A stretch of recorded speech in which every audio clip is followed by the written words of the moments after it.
Alright, yo. So I gotta say this to keep a record straight.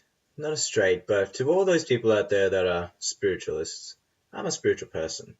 I get it, I feel it within me, connection to it. But man, we just gotta really kinda not let the crazy benevolent love of all things and blissful spirit of beauty and all that take hold of us. I was driving home today from the theater and I had this thought that yes, nature is beautiful and benevolent and it gives love, it does. You look at the way parents, animals, we all interact with each other. We sacrifice ourselves for that love, we really do. And what's most important, but never forget that creation itself, Mother Nature's there for that, but creation itself, in the entirety of the all, is, and this is no denying, but creation is the source of every single death and decay of everything within it. You have to remember that. Every man, woman, child, animal, tree, rock has died under its law, right? And that's a part of it. That's a part of what it is, of what creation is in itself. Never forget what that is. I'm not being negative or pessimistic that, we're all doom and gloom. No, that's not the case. I'm just saying that it is responsible for that. As much it is responsible for the life that comes out of it as well. And we are created in the images of God, said in the big book. I like to prefer to use the word creation because I feel it's more objective, because it's just the creation itself, But, life and death, the beautiful, loving, nurturing side, but also the strong side. I'm not saying to advocate taking life or anything like that. I'm just saying that the harsh, cruel, or just a very strong side of life, is within us as well. And it's to maintain the balance and equanimity of both. I feel, to truly understand balance within self. And I don't know how this segued into the thought that I was coming across on the way home as well, but the idea of, the fear of death and everything like that. Because, yes, creation is responsible for all the death, right? Creation is responsible for everything. And we are within it. We are within the spectrum of the all. Now, this may become a difficult concept to understand, but the all is everything, right? The all is absolutely everything. What the word itself defines, the all. The all is not without itself. It is self-explanatory. Now, we get so caught up in our own lives, our personal existences, and what's happening within it, and how we are operating within it. And this is what the Buddha talks about, this clinging, this attachment, this clinging to this worldly possession of who we are, what we are, the ideology of what we think that we are. But this is just a story that's been created by however long you've lived a life. For me, it's 27 years of existence so far. If you're 65, that's 65 years of existence. And how much of a story you've created, and how much that you believe that is the you that you truly are. But once you die, right, and the metaphorical existence of physicality shows you that once this body also ceases to be so, it doesn't cease to be so. You look at a tree that has fallen and is rotting. Is it dead? Yet it seems to harness so much life within it. So has it ceased to be, or has it just taken the next stage of its process that it was meant to take, of decomposition, of breaking down, and then giving birth to new life, or supporting new life, or being a house for new life? So why would that be any different to what we hold to be the principle of ourselves, right? The idea of consciousness, whatever it is, that is the maintenance, that is self, that observes and understands and takes all this information in. Still, science can't explain it. The ancients have called it spirit, consciousness, supreme consciousness, whatever you want to define that self as. But why would that self be any different? To think that it would go outside the spectrum of the all. You know what I mean? That if we die, and we cease to participate, why do you think that you would go anywhere but back into the all? Do you know what I mean? I guess I'm just trying to recapitulate the point that there is no said death after death. It's just another life after death. And this continuation of the perpetuation of life. Death is just the trigger. It's literally the moment you open a door, it's death. You have killed one existence the moment you have walked through a door. The existence that you have come from ceases to be so because you have given a pathway to new life. And these understandings and these concepts are so simple, I feel they're very simple, yet innate in how the universe operates. And the Buddhists will talk about the transmigration of the soul, the soul and how it moves into different bodies, that, this spirit, the spirit of us, the spirit of who I am, once I die, will it not seek to be embodied elsewhere? Will it not seek to hold a body somewhere? Will I have a spiritual body? And by spiritual, I mean a different level of energetic existence. Right now, I'm in this third dimension, third density body, slowly moving into progressions of, I say higher density, but I don't mean higher density. I mean a density more akin to light, a lighter self, a self that's not weighed down by my own problems or the burdens I put on my own shoulders. It's a metaphor once again, but life is meaning and metaphorical in its own idea. It's a wacky concept, I get it. But when you can eradicate, and not out of fear, out of understanding, certain concepts can cease to be so within the self. And when that ceases to be so within the self, then it can leave what you hold to be you. Because, as I said earlier, that we are a story. We're carrying a story. We're carrying the story of who and what we are every single day of our lives. And we're carrying that, but what if we cease to carry the story? What if we cease to carry the story and we live in the moment for what we are, purely here and now? Now, the story does not cease to be so. Story retains. I never forget. Just because I've let go or I have ceased to carry this mental baggage or having to think that that's who I am, and letting go of that, it doesn't cease to be so. Just because I stop caring about the past and how it has affected me, doesn't mean the past has ceased to be so. It's still very much so alive. I learn different lessons from the past every day. The past changes and shifts as much as the future. It's alive and, it may be more solidified in a certain way than the future, but I don't think it steps out of the spectrum of, it's like a library. The books sit within the library. The information is there, stored in the library, yet the books deteriorate. And the mind that reads the book changes. Through generation and generation, the mind shifts and changes. Through different experiences, through different lifetimes, through different sensory information that we are getting from the world around us. So each time a mind returns to the same library, though, will they read the book the same? Or will they get a different interpretation from it? So, in fact, is that information that is being placed in that book, is that stationary? Or is that alive because it's still current in the great mind of the moment? The great and the singularity that there's been spoken of in science or everything. I feel that it's an acceptance that it's all part of one singular system, like the body. You could say that this body, I, human being, is one individual, yet this individual is constructed of many. I've got hands, limbs, arms, and within it you can deconstruct it further. There are bones. There are fragments of bones within my fingers, phalanges and phalanxes. And then within the bones there are cells within that. So the self and the one seems to be a construct of many, yet we are participants of one.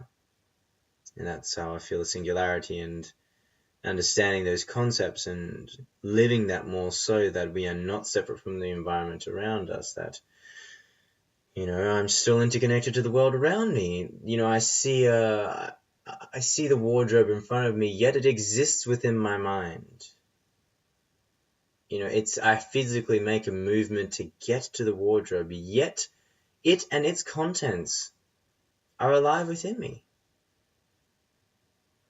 And everywhere I look, everywhere I hear, I sense the air around me. I feel it. It's alive, it's moving, it's shifting, because I'm alive with it. Hence, once I die, and this physical capacity of this third dimensional existence can cease to be so, it can't hold out, because it has a lifespan. I wonder, would it not be the same of who I am to continue within this life? Would I not continue into the spectrum of itself? Why would I cease to be so? Why would I cease to be so when I don't think that you could step outside of the all? How could you step outside of everything when that means that it is everything, and you are part of everything?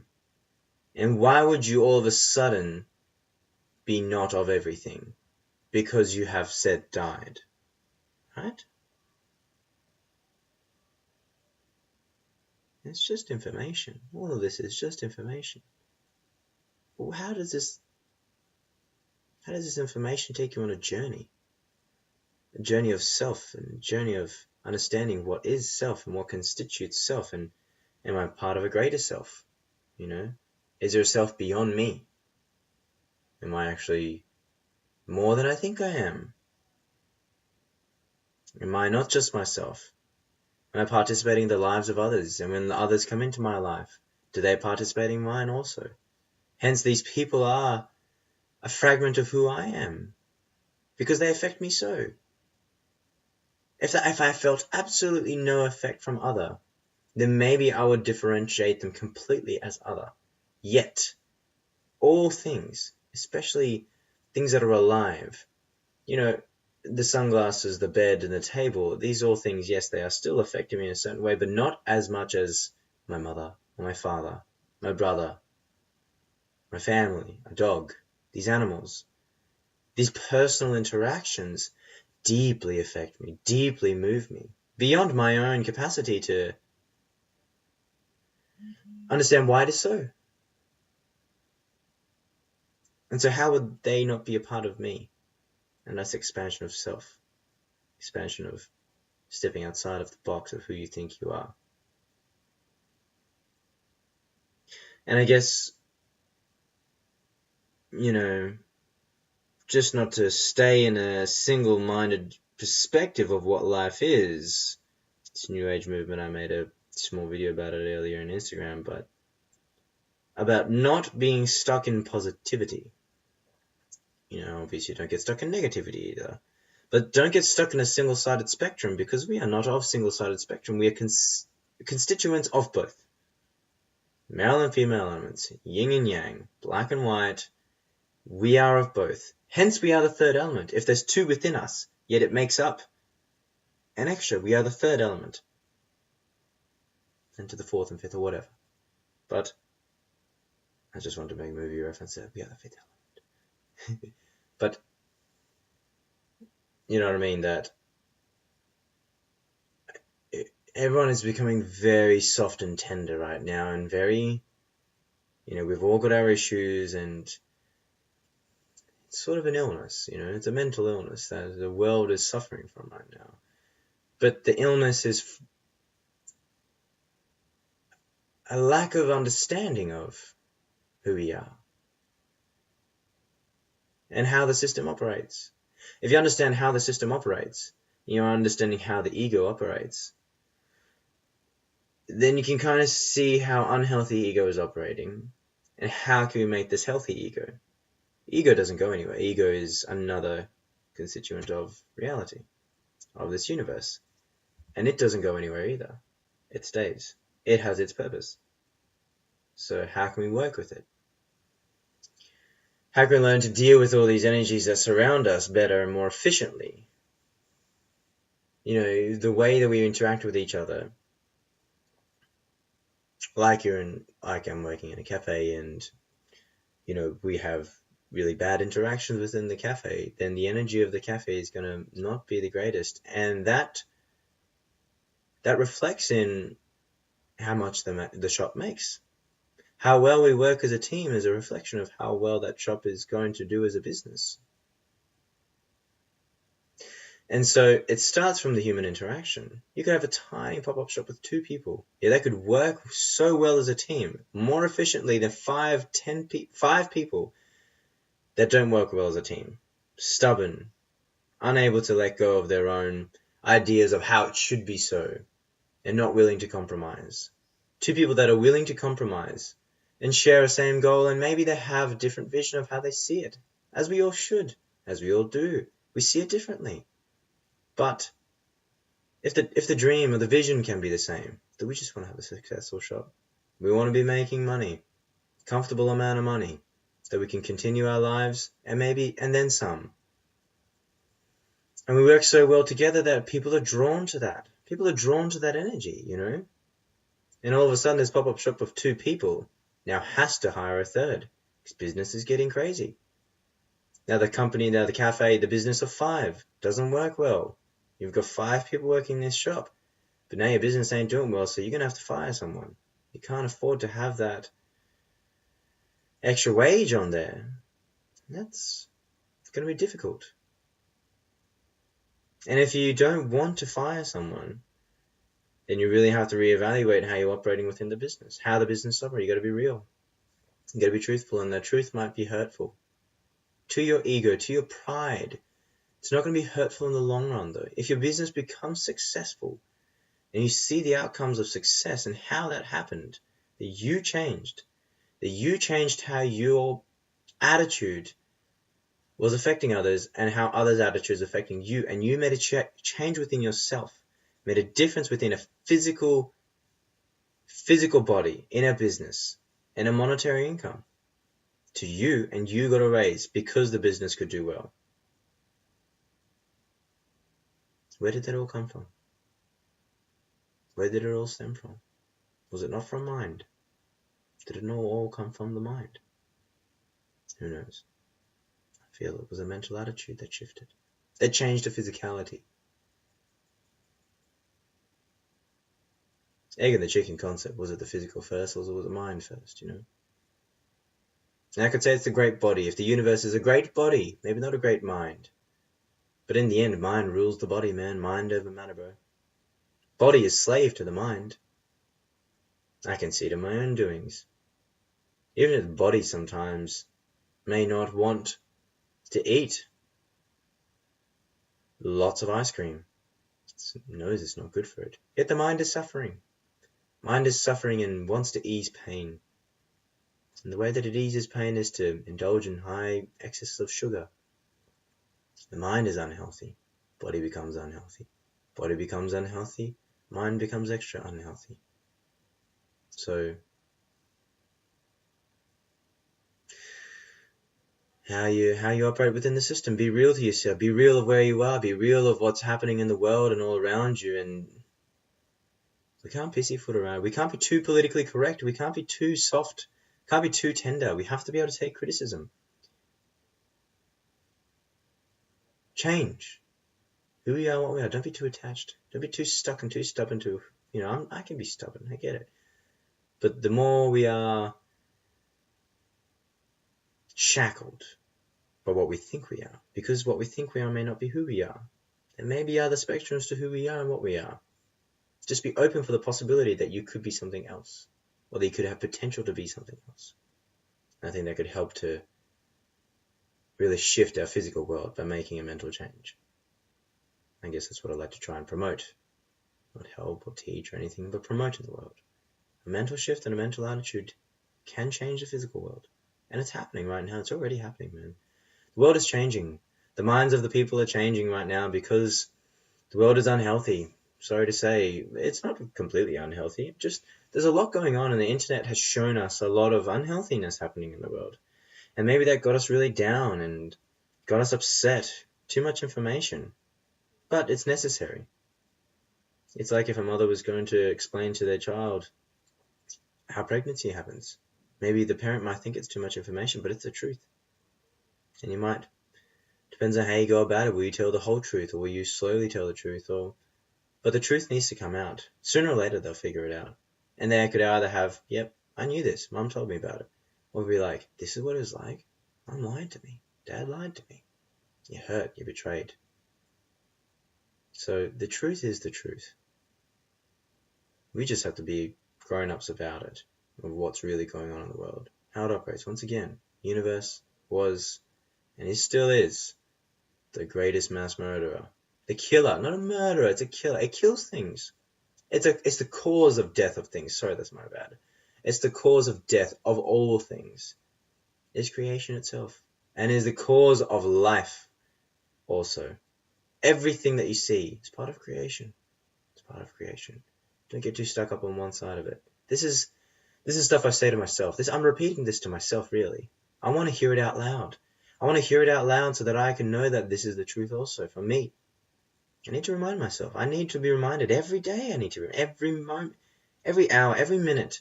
I need to remind myself, because the physical existence and humanity, being a human being, has its own life.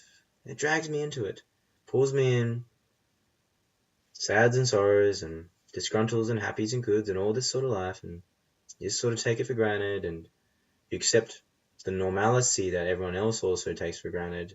But just reminding ourselves who we are, what we're made of, where we're going to keep going. We'll continue into existence forever and ever.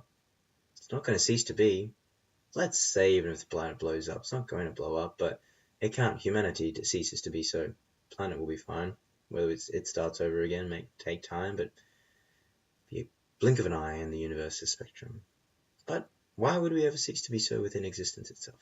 I don't think we will. I don't think it's possible for us to go outside of what is. It's impossible. We are part of it, you know? Creation and God is a very good manager. You see the metaphor that we recycle things because we think that things can be reused. We are an incarnation of ideology, of, once again, its principles. Why would the universe not recycle also? Why would it not move things to more, why would a manager, a person that has ceased to, let's say a person that's a dishwasher. I'm using cafe analogies because I worked in a cafe, but a person that's a dishwasher, he's been doing dishes for ages. He can smash dishes. And guess what? He's observing the front of house. He knows how front of house operates. So now the manager's like, hey, you can do dishes fine. And I've seen you help out at the front. Let me move you to the front now. I need you at the front because I know that you can back me up in the dishes also. But you don't need to be there anymore. You're fine. We can get someone else. It's not the most difficult job. Challenge you a little bit more at the front. Then maybe challenge you in the barista coffee area. Challenge you in the kitchen. Challenge you in managing the place. Why would God be any different? Once he sees it, it sees potential. Creation sees potential. And creation itself has managers, all these gods, Hindu gods and everything, whether you believe it or not, or real or whatever. Why would it not be any different? Planets, if you saw it as a company, Earth, Inc., maybe there's some being out there managing Earth. This is part of his spectrum, its spectrum, her spectrum. It's in charge of this place. The solar system, maybe there's a bigger manager in charge of this solar system. And there's a being in charge of our universe. Who knows? Why could it not be so? Let it expand. Let your mind expand to these ideas and horizons. I think it minimizes fear of life, fear of doing things, fear of taking a risk. All this information is here to stop us living in fear. Liberate yourself. This is liberation. This is the path to liberation. Understanding this information and then applying it in your day-to-day life by acting fearlessly. Truly acting fearlessly. Knowing that there's nothing to fear. Yet it's scary. And that won't go away. You just have to keep breaking the boundaries and liberate yourself from thinking that there's nothing you can't do. Go for it. Live a life. Live your life. Be full of love. Be full of experience. Full of optimism. That it all works out. Nothing's really wrong. Failure is the biggest leader of success. It guarantees you to move on forwards. Just keep on getting up. Just keep on doing your thing. Much love. Peace. Mind it. Not mind in a minute, but keep your mind on it. Peace.